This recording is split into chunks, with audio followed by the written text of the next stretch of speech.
My name is Evelyn Harper. I'm 38 years old. And until 3 weeks ago, I believed I was days away from marrying the man who knew me better than anyone else alive. I didn't realize my relationship had already started unraveling when I said the words I thought would hold it together. I trust you. I said it calmly, softly, like a woman who still believed trust was something you gave once and then stopped having to defend. My boyfriend, Daniel Moore, was standing across from me in the kitchen of his condo, leaning against the counter like the conversation bored him.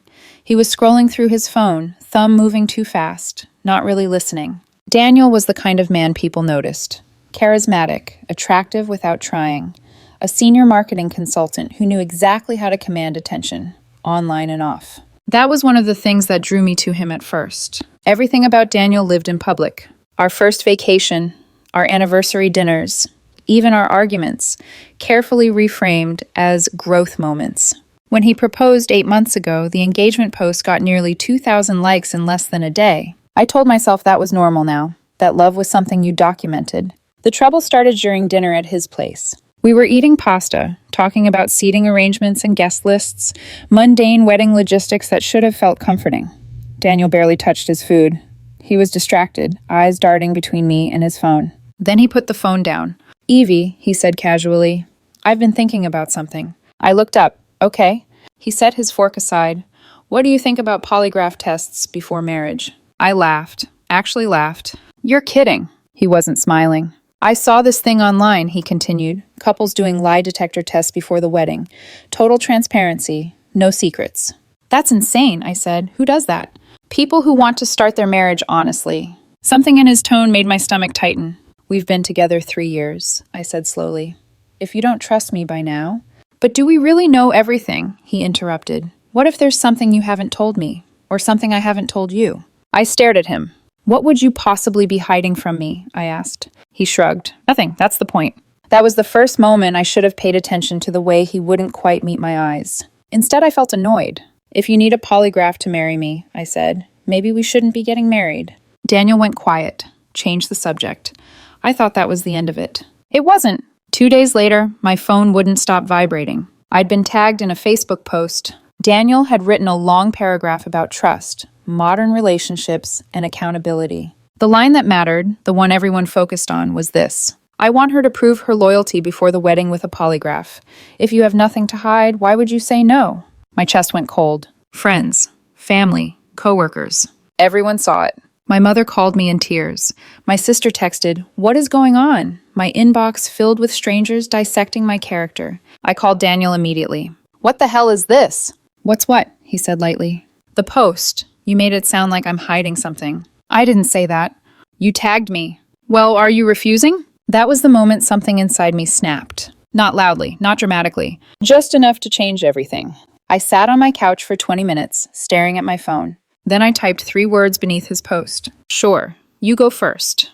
The moment I hit post, I felt the temperature of the room change, like I'd opened a window in winter and suddenly everything sharp and cold rushed in. 3 words. "Sure, you go first." That was all it took to shift the energy online from "Evelyn is guilty" to "Wait, why is Daniel panicking?" For the first time since he'd publicly lit the match, the fire wasn't only burning me. Within minutes, the comment section mutated into a battlefield. Some people cheered me on. "Yes, if he's so confident, let him lead. This is how you handle manipulation. She's not scared, he is." Others leaned into the drama like it was a reality show. "Live stream it." "If she's innocent, why is she flipping it?" "This is toxic, just break up." The worst ones were from people I barely knew. Distant acquaintances, Daniel's old coworkers, his cousin's girlfriend. People who'd never sat across from us at a dinner table, who didn't know our private silences, but suddenly felt entitled to weigh in like judges. And Daniel? Daniel called me less than an hour later. I picked up on the second ring because part of me wanted to hear him scramble. I wanted to know if he'd understood what he'd done. His voice came through, too controlled. "What do you mean I go first?" "Exactly what I said," I replied, calm. "You want polygraphs? Great, we'll both do them." There was a pause. Too long. "We should do them at the same time," he said quickly, like the suggestion was reasonable. "Why?" I asked. "If you have nothing to hide, what's the problem?" Silence again. Then he sighed, heavy and irritated, like I was being difficult about something small. "You're being childish." "No," I said, my voice still steady. "I'm being practical. You made this public. You set the rules, so you go first." He hung up. I stared at the phone in my hand, feeling that strange mix of nausea and clarity. This wasn't about transparency. This was about pressure. Daniel hadn't asked me privately because he wanted honesty. He'd asked publicly because he wanted control. And the worst part? For a few hours after he posted, it worked. I'd felt exposed, cornered, like I needed to prove I wasn't guilty of something I didn't even understand. But now the pressure had shifted. I didn't sleep much that night. Not because I was scared of the test. Because I kept replaying his face at dinner. The way his fork had paused midair. The way his eyes had flicked away when I asked what he could possibly be hiding. My body had known before my mind admitted it. Something was wrong. The next morning, I did exactly what I said I'd do. I found a polygraph examiner in our city. His name was Vincent Hale, retired law enforcement, private practice now. His website was bland, professional, the kind of thing that made you feel like he'd seen every version of human panic and learned not to flinch. When I called, he didn't sound surprised. "Relationship polygraphs?" he asked, like I'd asked about a dental cleaning. "Yes," I said, 2 tests. "Couple?" he asked. "My boyfriend and me," I replied, forcing the words to stay neutral. "How soon?" "Saturday," I said, before I could talk myself out of it. He gave me a time window. I chose it like I was choosing surgery. 10 a.m. for Daniel, 1 p.m. for me. I didn't hesitate. I wanted him to feel time moving toward him like a wall. When I hung up, I opened Daniel's post again and typed a second comment under my first one. "Appointment scheduled. Yours is first. See you Saturday." And just like that, the internet surged again. A fresh wave of reactions. Daniel's sister, Samantha, commented within 10 minutes. "This is toxic. You both need therapy, not lie detectors." I almost laughed. Because she was right. But she was also missing the point. Therapy wouldn't undo what Daniel had already done to me online. Therapy wouldn't untag my name from a post that implied I was untrustworthy. Daniel had made this a spectacle. All I was doing was refusing to be the only one on stage. By that evening, Daniel called again. This time his voice was different. Not angry. Not smug. Unsteady. And I caught something underneath it that made my skin prickle. Fear. "Evelyn," he said, like he was trying to soften me, "you're really going to make me do this?" "You asked for it," I said, in front of hundreds of people. "It was a post," he muttered. "A post with my name attached," I corrected. "That's not a private conversation, Daniel. That's public pressure." He exhaled hard. "I didn't think you'd actually—" He stopped himself mid-sentence. "Didn't think I'd actually what? Call his bluff? Or uncover something?" I waited, heart tight. He cleared his throat. "Fine," he said. "I'll do it, but this is going to make you look paranoid." I swallowed a bitter laugh. "I'll take that risk." When the call ended, I sat in my kitchen in silence. The light above the sink hummed softly. My coffee went cold. Outside, the city moved like nothing had changed. But inside me, something was cracking into shape. A new understanding. Daniel wasn't afraid of the lie detector because it was invasive. He was afraid because it was accurate. And the part of me that still loved him, the part that wanted to believe this was a ridiculous trend gone too far, kept whispering excuses. Maybe he's just nervous. Maybe he regrets making it public. Maybe he's scared of losing you. But another part of me, quieter, older, more honest, answered back. Or maybe he's scared of what he's been doing. Saturday arrived too fast. Vincent Hale's office was in a small professional building downtown. 2nd floor, beige waiting room. Motivational posters that looked like they'd been printed in 2006. I arrived early. Not because I wanted to. Because I didn't trust myself not to run if I gave myself time. At 9:45, I sat in one of the beige chairs, hands folded in my lap, staring at the closed door that led deeper into the office. My phone buzzed with notifications. People still talking, still watching. Then at 10:15, Daniel walked in. 15 minutes late. He looked wrong, like someone who'd slept 2 hours and spent the other 6 rehearsing lies. His hair wasn't styled the way it usually was. His shirt was wrinkled. His jaw worked like he was chewing something he couldn't swallow. When he saw me, he forced a smile. "You didn't have to come watch," he said. "I'm not watching," I replied, my voice calm. "I'm waiting. My appointment's after yours." For a second, something flashed across his face. Not annoyance, not sarcasm, something closer to pleading, as if he wanted me to stop this, without having to say why. Vincent stepped out a moment later. Mid-50s, calm, solid, the kind of man whose presence made the room feel smaller because you couldn't pretend he wasn't there. "Daniel?" he asked. Daniel stood, too quickly. Vincent nodded to me politely. "And you must be Evelyn." I returned the nod, feeling my throat tighten. Vincent explained the process to both of us. Control questions, then the relevant questions we'd agreed on. I handed him my list. Daniel glanced at it, and his expression tightened so fast it was almost involuntary. The questions were simple on paper. Have you been physically intimate with anyone else during our relationship? Have you been emotionally involved with anyone else during our relationship? Are you currently in contact with any exes without my knowledge? Have you hidden any financial information from me? Is there anything else about your past or present you haven't told me? Daniel's eyes lingered on question 3. Contact with any exes. Then he looked away. Vincent's tone was neutral. If you'd like to modify anything, now is the time. Daniel swallowed. No, let's just do it. The way he said it, like he was walking into a storm, made my stomach turn. Vincent gestured toward the examination room. Daniel hesitated. Just for half a second. Then he walked through the door. It closed behind him with a soft click. And I was left alone in the beige waiting room with motivational posters and the sound of my own pulse. Part of me felt vindicated. Another part felt sick. Because suddenly the question wasn't whether he'd lied. It was how much. An hour passed. Then another. I tried to scroll my phone, but the words blurred. I couldn't focus on anything except that closed door. And the most terrifying thought, the one I kept pushing away, began pressing harder. What if this isn't just about his ex? What if Daniel didn't post that polygraph demand to test me? What if he posted it because he needed a reason for everything to explode before the wedding? At 12:07, the door finally opened. Daniel stepped out first. And the moment I saw his face, my entire body went cold. He was pale. His eyes were wet. And he wouldn't look at me. Behind him, Vincent Hale followed, calm as ever, holding a folder. Evelyn, Vincent said gently, we need to talk.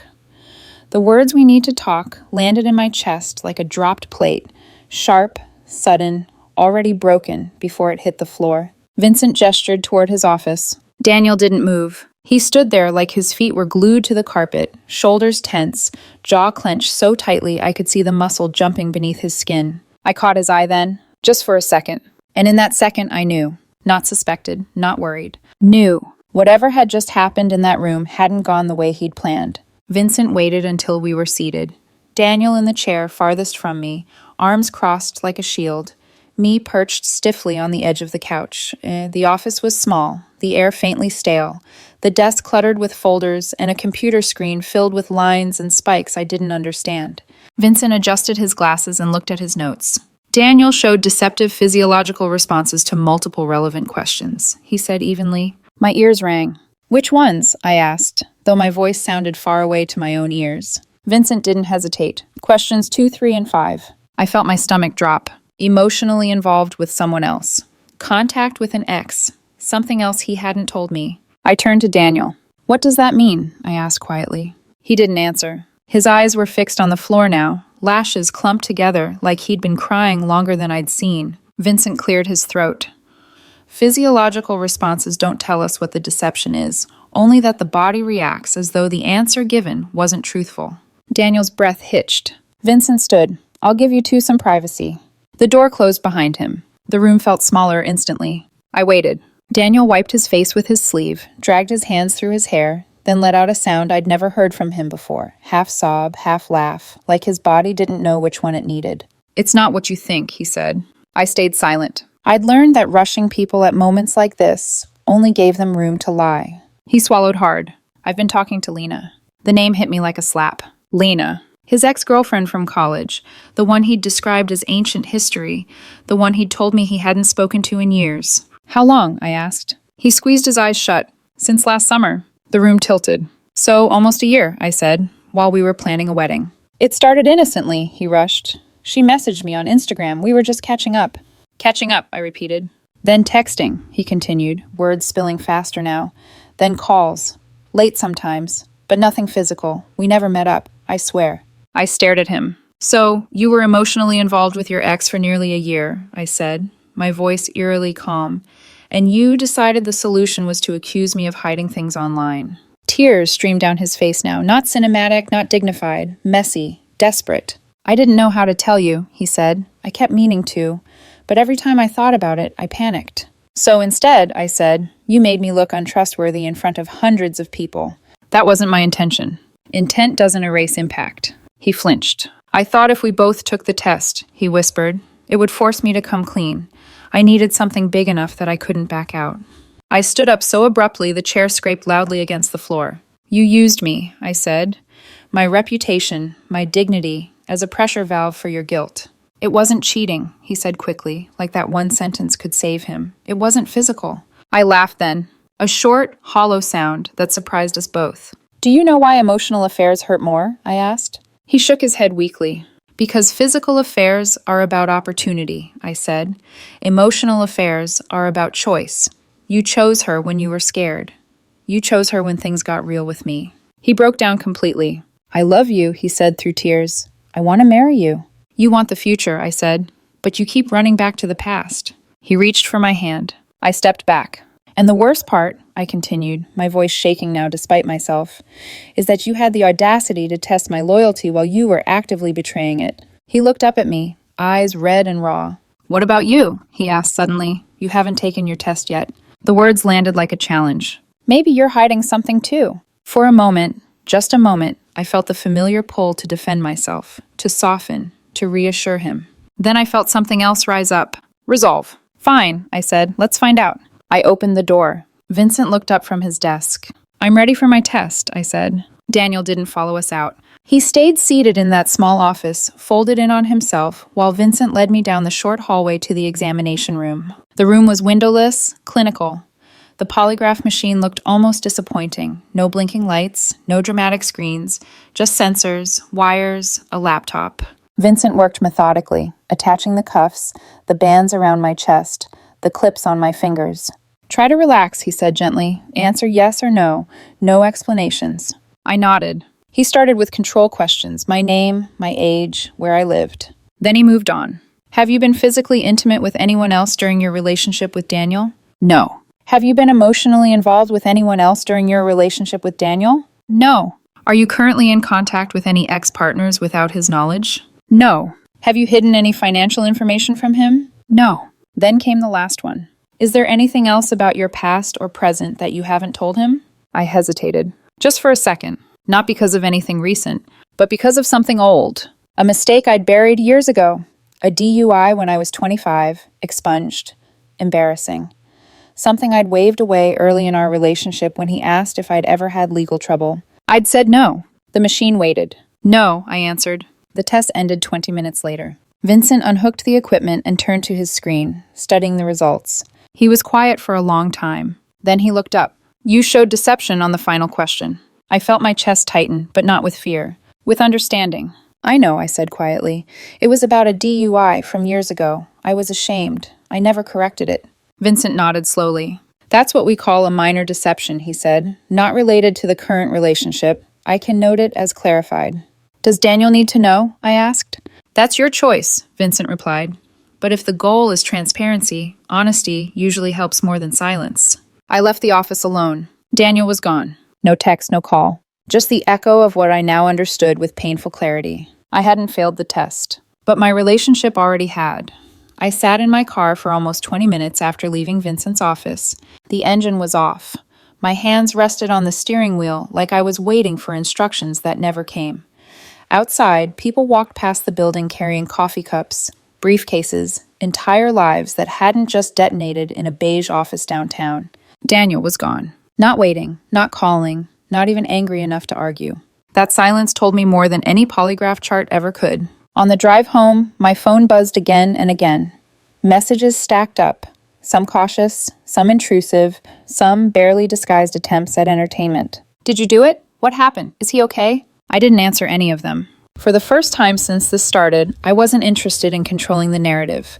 I was exhausted from being part of one. When I got home, my apartment felt unfamiliar, like I'd stepped into a place I'd outgrown without realizing it.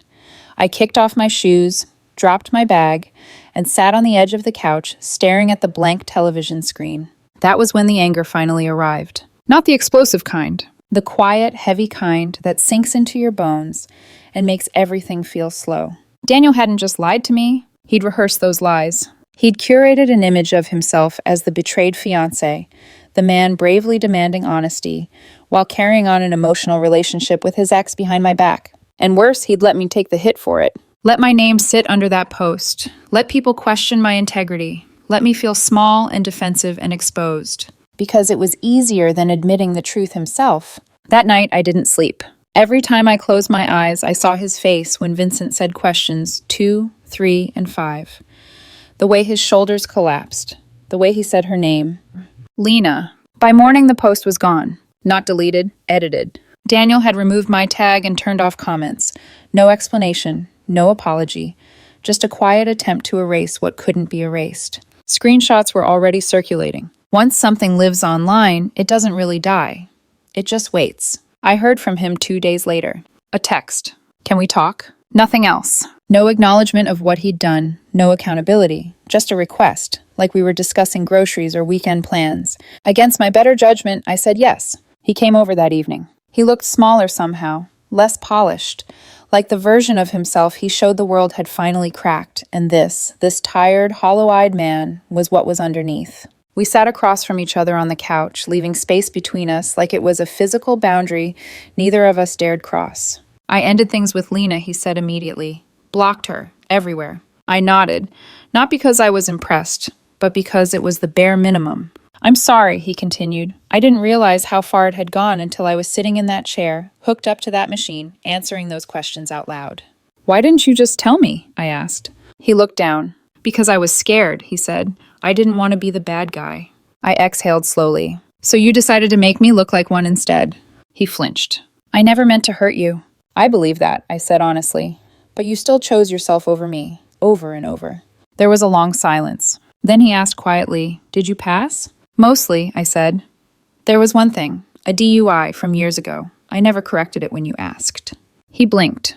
That's it? He said, almost incredulous. I nodded. His laugh was short and broken. That's nothing compared to what I did.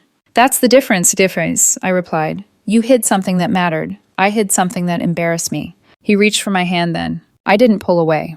But I didn't hold on either. We agreed, carefully, tentatively, to postpone the wedding. No new date, no promises. Just therapy. When he left that night, I sat alone in the quiet and wondered if I'd just delayed the inevitable. Part of me hoped therapy would fix this. Another part of me already knew. Truth doesn't automatically heal. Sometimes it just makes the damage undeniable. Couples therapy began the following week. 6 sessions, every Thursday evening, in a softly lit office that smelled faintly of eucalyptus and old books. Our therapist, Dr. Patel, was calm in the way people are when they've seen every version of love unravel. She didn't waste time on pleasantries. Why did you pursue an emotional relationship with your ex while planning a wedding? She asked Daniel in the first session. The question landed without judgment, which somehow made it sharper. Daniel shifted in his chair, rubbing his palms against his jeans. I didn't plan it, he said. It just happened. Dr. Patel tilted her head. Most betrayals do, but there's still choices. That word, choices, hung in the air between us. Daniel admitted what he'd never said to me directly, that the closer the wedding got, the more trapped he felt. Lena wasn't just an ex. She was a version of himself that existed before commitments, before expectations. She felt safe, he said quietly, because she was the past, and the past doesn't demand anything from you. I listened without interrupting, my hands folded neatly in my lap.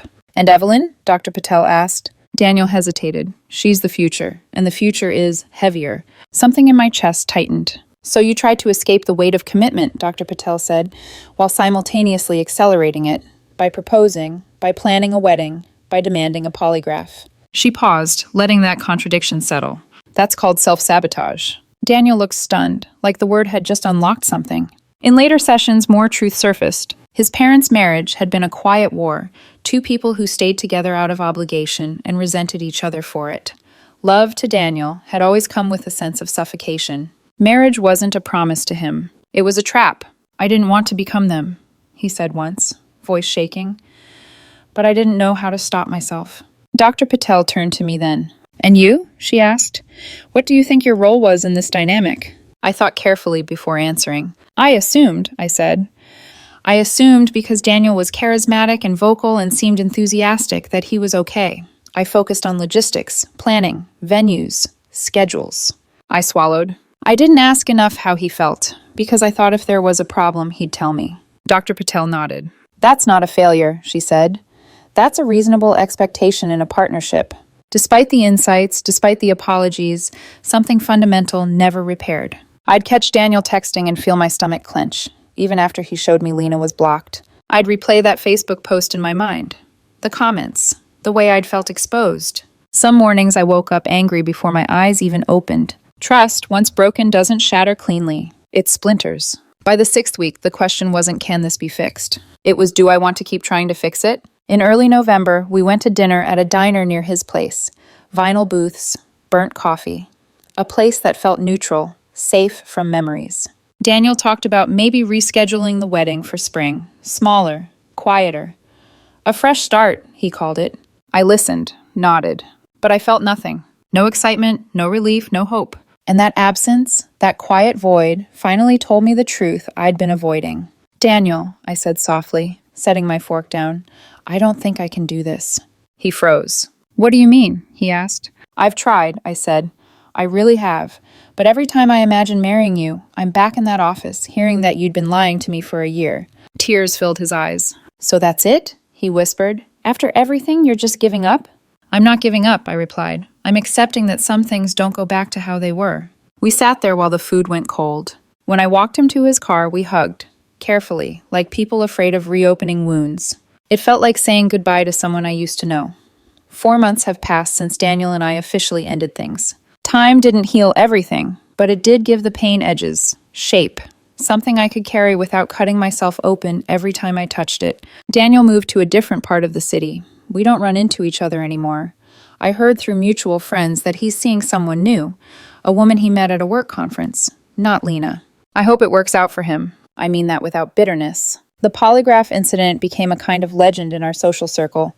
People still bring it up sometimes, usually after a drink or two, like it's a story meant to entertain. You really scheduled the tests?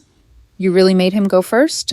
I smile, nod, change the subject. What they don't see is the quiet cost. The nights I replayed conversations searching for the moment I missed. The mornings I woke up bracing for grief before I even remembered why. My mother still asks if I'm okay, if I'm dating, if I've forgiven him. The answers change depending on the day. Sometimes. Not yet. Maybe. Dr. Patel said something near the end of our last session that stuck with me. Relationships rarely fail because of one dramatic betrayal, she said.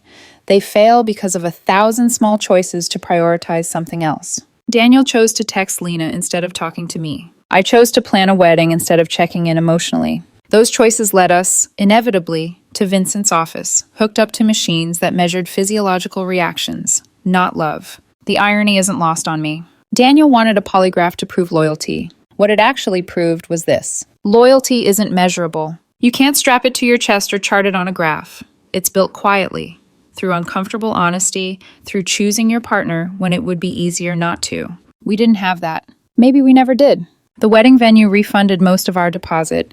I sold the engagement ring and used the money to take a solo trip to Colorado. I spent a week hiking alone, breathing cold mountain air, learning how to sit with my thoughts without trying to fix them. It helped. People ask if I regret calling his bluff. I don't. If I'd married Daniel without knowing about Lena, the truth would have surfaced eventually. It always does. Better before vows than after. The public humiliation, that part I could have done without. But Daniel started that fire. I just refused to be the only one burned by it. I'm 38, single again, and strangely at peace. The next person I'm with won't need a machine to tell me if they're honest. I'll know, and if I don't, that will be the answer.